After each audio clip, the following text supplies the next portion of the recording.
কেন আল্লাহ তাআলা আমাদের দোয়ার জবাবটা সাথে সাথে দেন না? আল্লাহ তো চাইলে সঙ্গে সঙ্গে দোয়া কবুল করতে পারেন। প্রথম কথা হচ্ছে আল্লাহ সুবহানাহু ওয়া তাআলা knows about the best time, which time is perfect for you. Allah তাআলা সঠিক সময়টা জানেন যে আসলে আমার বান্দার জন্য কোন সময়টা সবচেয়ে বেস্ট হবে, কখন দিলে বান্দার জন্য সেরা হবে, যা আমরা অনেক সময় বুঝে উঠতে পারি না। দেখবেন মাঝে মাঝে আপনি যে জিনিসটাকে এখনই হওয়াতে চাচ্ছেন কিন্তু এখন হয় নাই বলে আপনি নারাজ হচ্ছেন। একটা সময় গিয়ে আপনি ভাববেন যে আয় হায় হায়, ওই সময় এটা হলে আসলে ভালো হতো না, এখন হওয়াতে এটা আরো বেশি উত্তম হয়েছে। সুবহানাল্লাহ পড়বেন না আপনারা সবাই? আল্লাহ তাআলা বলছেন ওয়াসা আন তাকরাহু শাইআন ওয়া হুয়া খায়রুল লাকুম ওয়াসা আন তুহিব্বু শাইআন ওয়া হুয়া শাররুল লাকুম।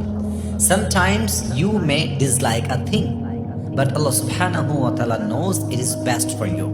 মাঝে মাঝে আপনার মনে হতে পারে যে এই জিনিসটা আমার জন্য ভালো নয়, কিন্তু পারতপক্ষে কোনটা ভালো কোনটা খারাপ এটা একমাত্র জানে একজন, তিনি কে?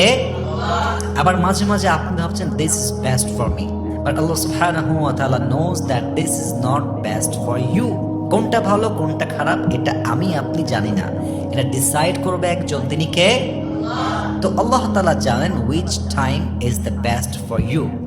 সো আল্লাহ তাআলা দোয়া কবুল করছেন না মানে ব্যাপারটা দোয়া কবুল করবেন না তা নয়, বরং কোন টাইমটা বেস্ট, কোন সময় দিলে আপনার লাভ হবে এটার জন্যই আল্লাহ তাআলা মূলত সঙ্গে সঙ্গেই দোয়ার জবাবটা দেন না। পড়েন সবাই সুবহানাল্লাহ। 2 নাম্বার, মাথায় রাখবেন দোয়ার জবাব যদি সাথে সাথে কবুল না হয় মাথায় রাখতে হবে যে আল্লাহ তাআলা ডিলেই করেন বাট ডিনাই করেন না।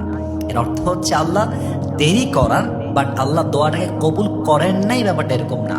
দেরি হতে পারে বাট আল্লাহ অস্বীকার করেন না। মাথায় রাখতে হবে কখনো কখনো বান্দা দোয়া করার সাথে সাথেই পেয়ে যায়, কখনো বান্দা দোয়া করার পরপর পায় না, দেরিতে পায়। আবার কখনো কখনো আল্লাহ তাআলা দোয়াটা দুনিয়াতে কবুলই করেন না, বরং এই দোয়াটাকে আল্লাহ তাআলা রেখে দেয় কিয়ামতের কঠিন ময়দানে।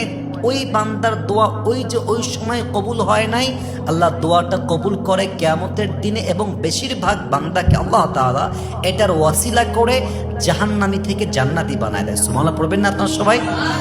তো আপনার দোয়াটা কবুল হতে ডিলেই হতে পারে, বাট এটা ডিনাই আল্লাহ করেন নাই, এটা আল্লাহ আপনাকে একদিন না একদিন দিবেন। বলেন সবাই ইনশাআল্লাহ। 3 নাম্বার, আল্লাহ তাআলা মাঝে মাঝে দোয়া কবুল করতে দেরি করেন, এর কারণটা হচ্ছে যে পরীক্ষা। দোয়া কবুল করতে দেরি হয় এর কারণটা হচ্ছে আল্লাহ পরীক্ষা করতে চায় যে আমার বান্দা এই অবস্থায় কি করে। কোরআনে আল্লাহ তাআলা বলেছেন ওয়াসবির ওয়া মা সাবরুকা ইল্লা বিল্লাহ, ধৈর্য ধারণ করো, এবং ধৈর্য ধারণ করাটাই হচ্ছে আল্লাহকে পাওয়ার সবচেয়ে বড় মাধ্যম। সুবহানাল্লাহ পড়বেন না আপনারা? তো দোয়া কবুল হচ্ছে না মানে যে আমরা আল্লাহকে ব্লেম করব, আল্লাহকে নিয়ে বাজে চিন্তা করব, বাজে কথা বলবো, ব্যাড কমেন্ট করব, it doesn't mean like that. দোয়া কবুল হতে দেরি হচ্ছে মানে I have to be keep quiet, I have to be patient, and I have to believe like that whatever Allah subhanahu wa ta'ala has decided for me will happen, whatever he has not decided for me will never ever happen. আল্লাহ তুমি যা করবা তাতেই খুশি, আমি just আমার জায়গা থেকে ধৈর্যশীল হলাম, এবং আমি জানি এই ধৈর্যের মাধ্যমে আমি জাস্ট দোয়া কবুল হওয়া তা পাবো তা নয়, বরং আমি দোয়াটাও পাবো, আমি আমার আল্লাহকেও খুঁজে পাবো। সুবহানাল্লাহ পড়বেন না আপনারা সবাই? 4 নাম্বার, মাঝে মাঝে আল্লাহ তাআলা ডিলে করেন, সঙ্গে সঙ্গে দেন না। এর কারণটা হচ্ছে আল্লাহ তাআলা বলছে বান্দা তুই মাঝে মাঝে এমন জিনিস চাস যা তোর জন্য আসলে পরিপূর্ণ ক্ষতিকর। কথা বুঝতে পারতেছেন?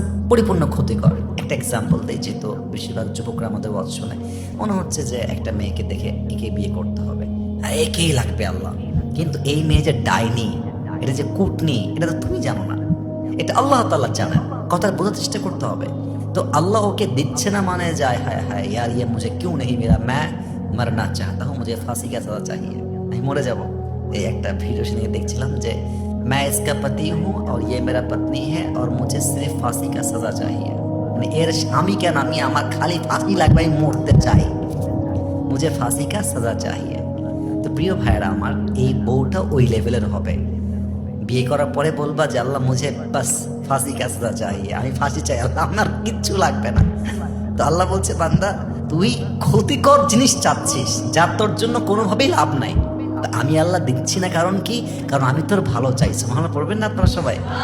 তো যদি কখনো কোনো দোয়া কবুল না হয়, দেরি হয়, বুঝবেন যে এর মধ্যে আপনি কোনো ভুল করছেন, আপনি কোনো ভুল জিনিস চাচ্ছেন, কোনো ভুল ব্যবসা চাচ্ছেন, কোনো ভুল জব চাচ্ছেন, কোনো ভুল মানুষকে আপনি আপনার লাইফে চাচ্ছেন। কিন্তু আল্লাহ তাআলা জানেন যে এটা আপনার জন্য ক্ষতিকর, তাই তিনি he is not going to give this to you. Allah দিচ্ছেন না মানে এটা আপনার জন্য ক্ষতিকর। তার প্রমাণ কি? ওয়াদাউল ইনসানু বিশাররি দুআআহু বিল খায়র। মাঝে মাঝে মানুষ খারাপ জিনিসকে ভালো মনে করে যায়। ওই যে এক্সাম্পল দিলাম, একে বিয়ে করতে হয় মানে কি, এটাই আমার জন্য বেস্ট, বাট এটা সে বেস্ট মনে করে যাচ্ছে, এটা আসলে বেস্ট নয়, এটা তার জন্য খারাপ জিনিস, এটা তার জন্য ক্ষতিকর, এটা তার জন্য লাভজনক নয়, বাট এটা সে জানে না, এটা জানে একজন, তিনি কে? তাই আল্লাহ তাআলা বলছে, বান্দা তোর দোয়া কবুল করছি না, এর কারণ তুই যা চাচ্ছিস এটা আসলে তোর জন্য কল্যাণকর নয়। সর্বশেষ আল্লাহ চায় যে বান্দা তোর দোয়া যদি আমি এখনই কবুল করে নেই, তুই তো আমাকে আর ডাকবি না, তুই তো আমার কাছে আর দোয়া করবি না, তুই তো আমাকে ভুলে যাবি। আল্লাহ চায় যে আপনি আল্লাহকে ডাকেন। দুনিয়ার মানুষের ন্যাচারটা হচ্ছে আপনি একবার চাবেন দিবে, দুইবার চাবে একটু চোখ মুখ রাঙাবে, তিনবার চাবেন বিরক্ত হয়ে যাবে। আর আল্লাহর ন্যাচারটা হচ্ছে বান্দা যতবার চায় আল্লাহ তত বেশি খুশি হয়। সুবহানাল্লাহ পড়েন সবাই আপনারা। উদউনি আস্তাজিব লাকুম। বান্দা তুই জাস্ট আমার কাছে দোয়া কর, আমি তোর দোয়া কবুল করব। ওয়াইদা সালাকা ইবাদি ফাইন্নী করিব। যখন আপনাকে বলা হবে যে আল্লাহ কোথায়, আমার বান্দারা বলবে যে আল্লাহ কোথায়, আপনি বলবেন ফাইন্নী করিব, আমি হলাম বান্দার সবচেয়ে নিকটতম জায়গায় আছি। সুবহানাল্লাহ পড়েন সবাই। অতএব আল্লাহ চায় যে আপনি দোয়া করতে থাকেন। এই জন্য দোয়া যদি সঙ্গে সঙ্গে কবুল না হয়, হতাশ হওয়ার কোনো কারণ নেই, কমপ্লেনের কোনো কারণ নেই। হয় এর মধ্যে কোনো কল্যাণ রয়েছে, অথবা আল্লাহ চায় আপনি আল্লাহকে ডাকেন, আল্লাহ চায় আপনাকে পরীক্ষা করতে, আল্লাহ চায় আপনার ধৈর্য পরীক্ষা করতে, আল্লাহ বোঝাতে চায় বান্দা এটা এখন না পেতে পারিস, বাট কিয়ামতের কঠিন ময়দানে এই দোয়ার মাধ্যমে তোর উপকার করবে একজন, তিনি কে? আল্লাহ তাআলা আমাদের সবাইকে মানা বোঝা এবং আমল করার তৌফিক দান করুক। আমরা সকলে পড়ছি আমিন।